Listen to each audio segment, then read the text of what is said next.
क्या हुआ जब निधिवन में प्रकट हुआ कालिया नाग, फिर जो चमत्कार हुआ सुनकर आपके भी रोंगटे खड़े हो जाएंगे।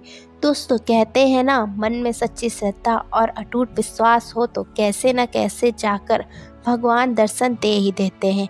आज की यह चमत्कारिक घटना कुछ इसी प्रकार है, जहां उत्तर प्रदेश की 15 साल की एक छोटी सी लड़की स्वयं भगवान विष्णु के नाग के दर्शन किए। जब आप भी इस घटना को जानोगे तो आपके भी हाथ पैर कांप उठेंगे।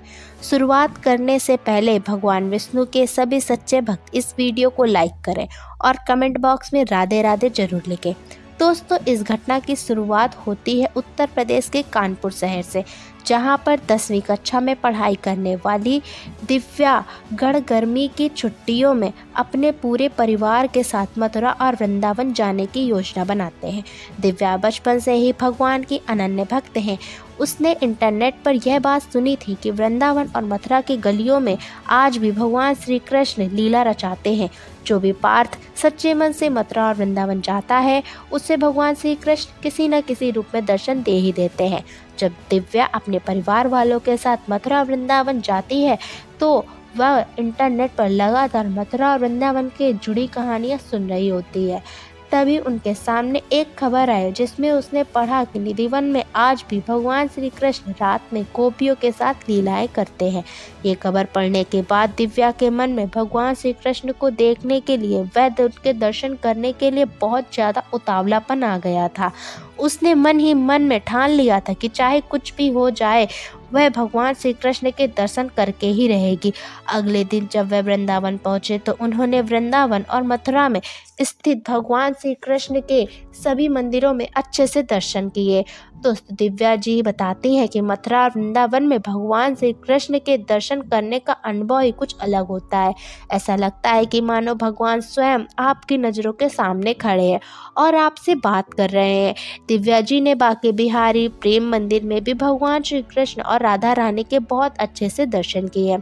अब दिव्या जी ने केवल एक ही बात थी कि अब हमें निधिवन में जाना है तो बस जाना ही है और वहाँ स्वयं अपनी नज़रों से भगवान की रासलीला देखनी है। कुछ समय यात्रा करने के बाद जब दिव्या जी अपने पूरे परिवार के साथ निधिवन धाम पहुंची, तब उन्होंने पाया कि वहां के वातावरण में एक अलग ही ऊर्जा है। दिव्या जी हमें बताती हैं कि जब हम निधिवन पहुंचे तो वहां देखा, वहां के एक एक पेड़ में भगवान श्री कृष्ण की छवि दिखाई देती है।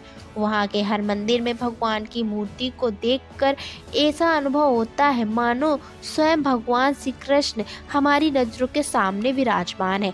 दिव्या जी करीब शाम के 5 से 6 बजे निधिवन धाम पहुंची। निधिवन धाम का एक नियम है कि वहां रात को कोई भी नहीं रुक सकता है। शाम को 6 बजे के बाद वहां पर सिक्योरिटी गार्ड पधारे हुए सभी भक्तों को निधिवन से बाहर कर देते हैं। जैसे ही शाम का समय हुआ, धीरे धीरे निधिवन से सभी भक्तों को निधिवन धाम से बाहर निकालने का काम चालू हो गया था।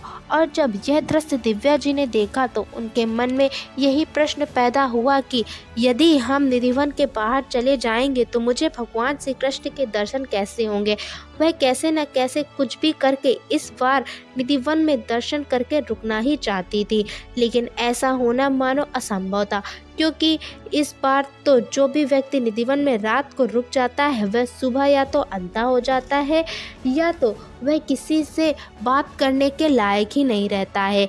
दिव्या जी अपने परिवार के साथ निधिवन के बिल्कुल अंत तक आ चुकी थी। धीरे धीरे करके पूरा निधिवन भी खाली हो गया था। अंत में सिक्योरिटी गार्ड वाले ने दिव्या जी और उनके परिवार को भी निधिवन से बाहर जाने को कह दिया था। अब निधिवन में केवल दिव्या जी और उनका परिवार ही था और वह भी बाहर आ ही रहे थे। जब दिव्या जी और उनका पूरा परिवार लगभग निधिवन के बाहर आ चुके थे, तब दिव्या जी को पता चलता है कि उनका फ़ोन उन्होंने टेबल पर ही रख दिया था और वह मोबाइल वहीं भूल चुकी थी। तो वह अपने परिवार वालों से कहती हैं, आप चलिए, मैं मेरा मोबाइल ढूंढ कर लेकर आती हूँ।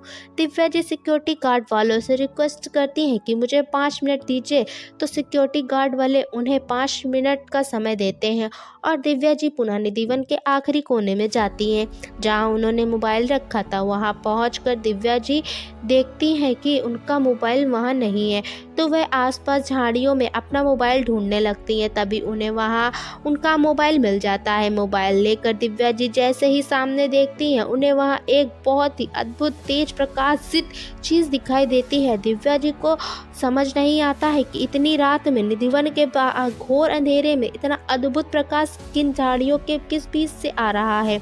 जैसे ही वह झाड़ियाँ हटाती हैं, उनकी आंखें फटी की फटी रह जाती हैं, उनके रोंगटे खड़े हो जाते हैं। दिव्या जी देखती हैं कि वह स्वयं शेषनाग है, जिनके आसपास से प्रकाश आ रहा है। दिव्या जी ये दृश्य अपनी आंखों से तो देखती ही देखती हैं, साथ ही अपने मोबाइल में भी इस दृश्य को कैद कर लेती हैं। कुछ ही समय बाद वह शेषनाग अचानक से वहां से गायब हो जाता है और दिव्या जी पुनः अपने परिवार वालों के पास जा ही रही होती हैं, तो वह समझ चुकी होती हैं कि भगवान श्री कृष्ण ने किसी न किसी रूप में आकर उन्हें दर्शन दिए हैं। आखिरकार उन्हें ये दर्शन प्राप्त ही हो गया। वे भगवान का बहुत धन्यवाद करती हैं और अपने परिवार के पास आ जाती हैं। लेकिन दोस्तों, जब वह सारी बात अपने परिवार वालों को बताती हैं तो उनके परिवार वाले इस बात पर यकीन नहीं करते हैं।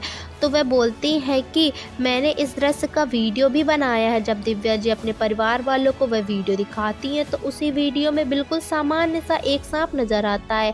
सभी परिवार वाले बोलते हैं कि एक सांप का आना तो एक आम बात है, इसे तुम चमत्कार मत समझो। कोई भी दिव्या जी की बात को सीरियसली नहीं लेता है।